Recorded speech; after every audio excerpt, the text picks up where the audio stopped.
Debajo de la brillante superficie del océano se encuentra otro mundo, silencioso, interminable y aplastante. Un mundo donde la luz del sol se desvanece en la oscuridad y la presión crea lo suficientemente fuerte como para colapsar el acero. Aquí abajo, en el frío y la oscuridad, la vida no sobrevive, se transforma. Criaturas que deberían ser pequeñas crecen hasta alcanzar tamaños imposibles. Un camarón llega a ser del tamaño de tu antebrazo. Una medusa se estira más que una casa. Y un calamar, acechando en algún lugar del abismo, puede igualar la longitud de un autobús escolar. Este extraño fenómeno tiene un nombre: gigantismo de aguas profundas. Los científicos lo han estudiado durante décadas, pero nadie entiende completamente por qué la música profunda parece favorecer a los gigantes. ¿Son las gélidas temperaturas las que ralentizan el tiempo? ¿La presión aplastante que ejerce sobre la forma en que evoluciona la vida? Y a pesar de décadas de investigación, todavía no entendemos completamente ¿por qué sucede? ¿Es el frío, la presión, la oscuridad o es algo más profundo? ¿Hay algo escrito en la esencia misma de cómo la vida se adapta cuando se la lleva al límite? Hoy nos sumergiremos en uno de los mayores misterios del océano, no solo para conocer a estos gigantes, sino para entender qué fuerzas los esculpieron hasta convertirlos en titanes del abismo. Empecemos con lo que sabemos. El gigantismo de las profundidades marinas no es un mito ni una exageración. Es un patrón documentado que se observa en múltiples especies que viven por debajo de los 1000 metros. Tomemos el isópodo gigante. Si nunca has oído hablar de él, imagina una cochinilla, la pequeña criatura que se convierte en una bola cuando la tocas. Ahora, imaginemos ese mismo animal, pero del tamaño de un cachorrito pequeño. Esa es Betamos giganteas, una de las costras más grandes de la Tierra. Puede crecer hasta 50 centímetros de largo y pesar más de 1 kilogramo. Se desplaza a través de las llanuras abisales, alimentándose de cualquier resto que caiga desde arriba. Un carroñero construido como una armadura. Luego está el cangrejo araña japonés, cuyas patas pueden medir casi 4 metros de pinza a pinza. Acecha el fondo del océano frente a la costa de Japón, moviéndose lenta y deliberadamente, como un gigante mecánico de otra época. Su cuerpo es pequeño en comparación con sus extremidades, pero su alcance no tiene parangón entre los artrópodos. En mar abierto encontramos al calamar colosal, una criatura tan esquiva que solo hemos visto un puñado de ejemplares. Se cree que es el invertebrado más grande vivo, con ojos del tamaño de pelotas de baloncesto, los ojos más grandes del reino animal. Esos ojos no son solo para aparentar. En la zona oscura de la medianoche, unos ojos más grandes significan una mejor visión. La diferencia entre atrapar una presa y morir de hambre. Los anfípodos, esos diminutos crustáceos parecidos a camarones que puedes encontrar en una piscina de marea, también experimentan esta transformación. En aguas poco profundas apenas miden 1 centímetro, pero en la fosa de las Marianas crecen hasta más de 30 centímetros, casi la longitud de una regla. Se mueven en grupos buscando cualquier cosa que caiga al suelo de la trinchera. Incluso las medusas siguen este patrón. La gran medusa roja, o Tiberonia grandio, flota en las profundidades con una campana de más de 1 metro de ancho. No tiene tentáculos, solo brazos gruesos y carnosos que utiliza para capturar presas. Es un gigante entre medusas, lento y fantasmal, un globo rojo en el vacío. La medusa estrella de las profundidades, una especie rara que se encuentra a miles de metros bajo la superficie. Es conocida por su delgada campana translúcida que se mueve en ondas fantasmales y por carecer de tentáculos tradicionales. Cuando se ilumina, su cuerpo puede parecer brillar suavemente, lo que aumenta su aspecto misterioso y de otro mundo. Y luego están los gusanos tubícolas en los respiraderos hidrotermales. La riftia puede crecer más de 2 metros de largo y prospera en aguas sobrecalentadas mezcladas con sustancias químicas tóxicas. No tienen boca ni estómago y sobreviven enteramente gracias a las bacterias que viven dentro de sus cuerpos. Son gigantes, no por la caza, sino por la vida agrícola misma. Entonces, ¿por qué crecen tanto? La respuesta no es sencilla, pero empieza con la física. En las profundidades del mar, las temperaturas rondan justo por encima del punto de congelación. Rara vez supera los 4. El agua fría tiene un efecto interesante en el metabolismo. Lo ralentiza. Las reacciones químicas que impulsan las células, que alimentan el movimiento y el crecimiento, ocurren más lentamente en el frío. Para la mayoría de los animales, esto sería una desventaja. Pero en las profundidades, donde el alimento escasea y hay que conservar la energía, un metabolismo más lento se convierte en una ventaja. Cuando tu cuerpo quema energía lentamente, puedes sobrevivir más tiempo sin comida. No es necesario cazar tan a menudo. Puedes esperar. Y esperar en el abismo es la supervivencia. Pero hay otro factor en juego: oxígeno. El agua fría retiene más oxígeno disuelto que el agua tibia. Esto es fundamental porque los cuerpos más grandes necesitan más oxígeno para funcionar. En el calor de los mares tropicales, crecer demasiado se convierte en un riesgo. Tus células no pueden obtener suficiente oxígeno con la suficiente rapidez. Pero en las frías profundidades, el oxígeno es abundante, lo que permite que los tejidos soporten una mayor masa sin asfixiarse. Luego está la presión. A 4 kilómetros de profundidad, el océano presiona con una fuerza de más de 400 atmósferas. Eso es como tener una docena de elefantes parados en cada cuadrado de tu cuerpo. Para nosotros sería una muerte musical instantánea. Pero para las criaturas de las profundidades marinas, la presión no es un obstáculo. Es simplemente normal. Curiosamente, la presión podría de hecho favorecer cuerpos de mayor tamaño. Los animales más pequeños tienen una mayor relación superficie-volumen, lo que significa que la presión afecta a sus células más intensamente por unidad de masa. Los animales más grandes, con más volumen en relación con su superficie, pueden manejar la presión de manera más eficiente. Sus células están menos distorsionadas. Sus estructuras internas permanecen estables. También existe un principio llamado regla de Bergman, que se observa en muchas especies de ambientes fríos. Los cuerpos más grandes retienen el calor mejor que los más pequeños porque tienen menos superficie por unidad de volumen. En un abismo helado, incluso una pequeña ventaja metabólica derivada del tamaño podría significar la diferencia entre la supervivencia y la muerte. Pero el metabolismo y la temperatura por sí solos no lo explican todo. Para comprender plenamente el gigantismo, debemos observar qué comen estos animales y, lo que es más importante, con qué frecuencia lo comen. El mar profundo no es un desierto de arena, sino de nutrientes. En las aguas superficiales donde nace el sol, la fotosíntesis impulsa la vida.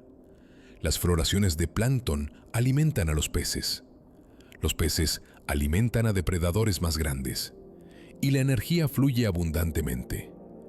Pero por debajo de los 1000 metros, la fotosíntesis se detiene. No hay plantas ni un suministro constante de energía fresca. En cambio, lo profundo se basa en restos. Nieve marina. La lenta deriva de partículas orgánicas desde arriba. Pequeños fragmentos de plancton, pellets de fiel, trozos de tejido muerto. Cae como una suave ventisca, pero cuando llega al abismo, la mayor parte ya ha sido consumida por criaturas que están más arriba. Lo que llega es una ración escasa. De vez en cuando cae algo más grande: un pez muerto, un calamar, una ballena. Se trata de ganancias inesperadas, festines raros que pueden sustentar a comunidades enteras durante meses o incluso años. He analizado este fenómeno en detalle en nuestro video anterior sobre las profundidades marinas, donde exploramos cómo un solo cadáver de ballena se convierte en un ecosistema completo. Si aún no lo has visto, encontrarás un enlace en la descripción después de este video. Se sumerge profundamente en estos oasis submarinos y la extraña vida que sustentan. En un entorno en el que la comida escasea, la eficiencia lo es todo. Y una de las estrategias más eficientes es crecer lentamente y vivir mucho tiempo. Los animales más grandes tienen tasas metabólicas más bajas por unidad de masa corporal. Un isópodo gigante no necesita comer con tanta frecuencia como lo haría un crustáceo más pequeño.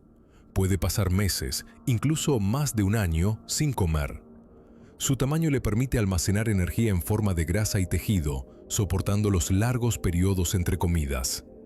Esta estrategia de crecimiento lento también significa que estas criaturas tardan años, a veces décadas, en alcanzar su tamaño completo.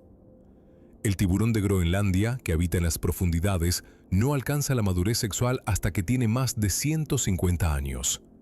Puede vivir más de 400 años, siendo el vertebrado más longevo conocido. El tiempo en las profundidades se extiende de manera diferente.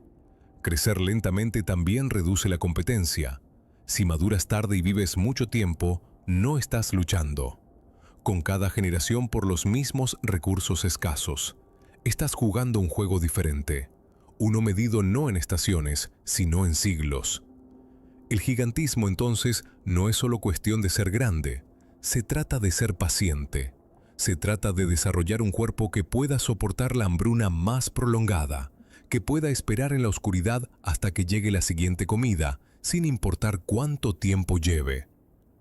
Pero hay otra razón para ser grande en lo profundo: seguridad.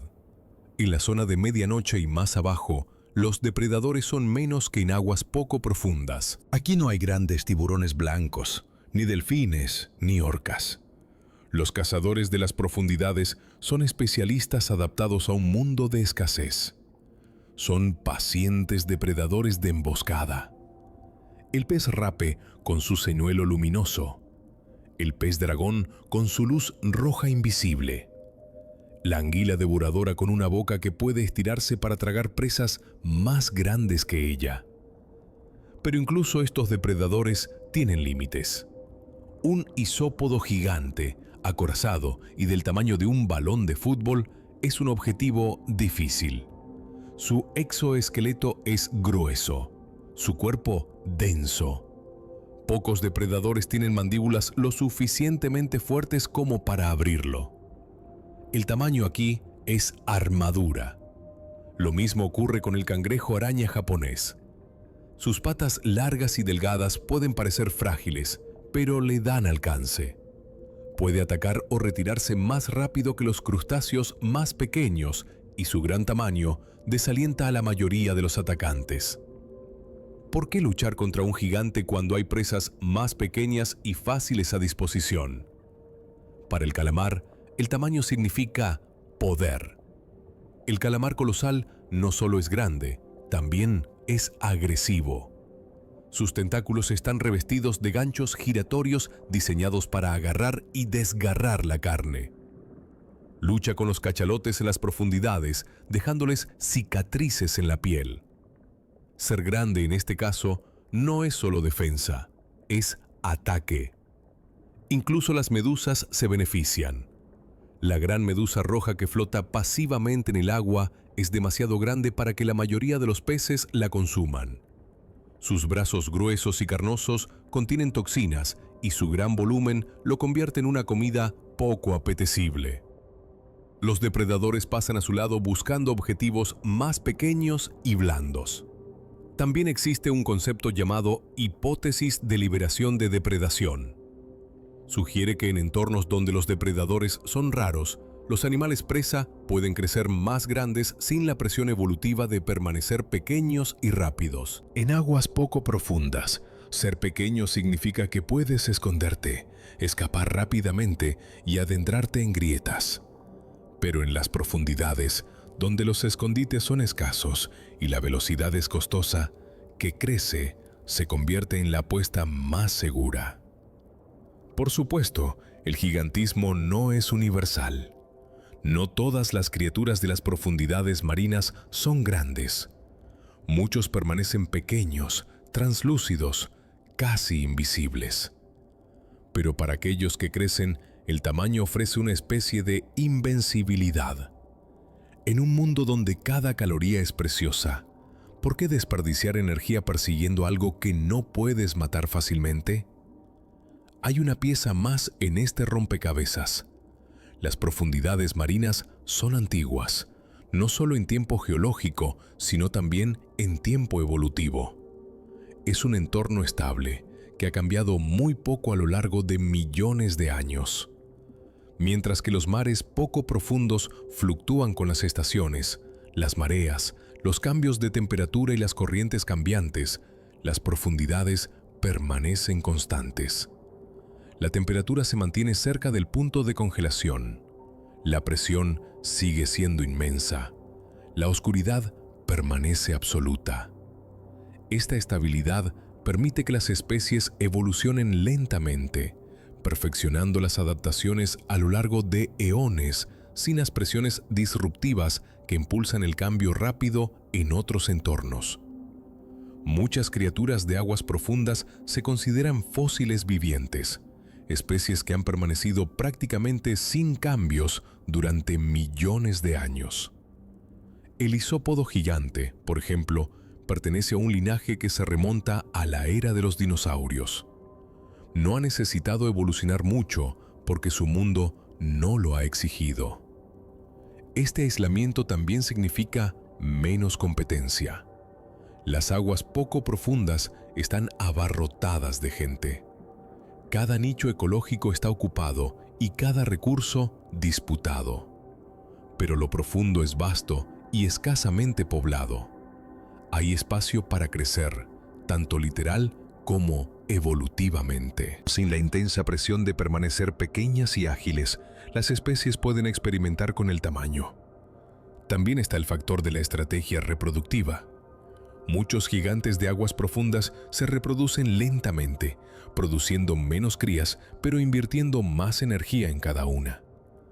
El pez granadero gigante, que puede crecer más de 1 metro de largo, pone menos huevos que sus primos de aguas poco profundas, pero cada huevo es más grande, lo que le da a la cría una mejor posibilidad de supervivencia.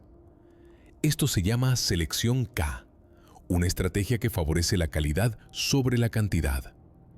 En un entorno estable y predecible, esto funciona. No es necesario inundar el océano con miles de crías con la esperanza de que algunas sobrevivan.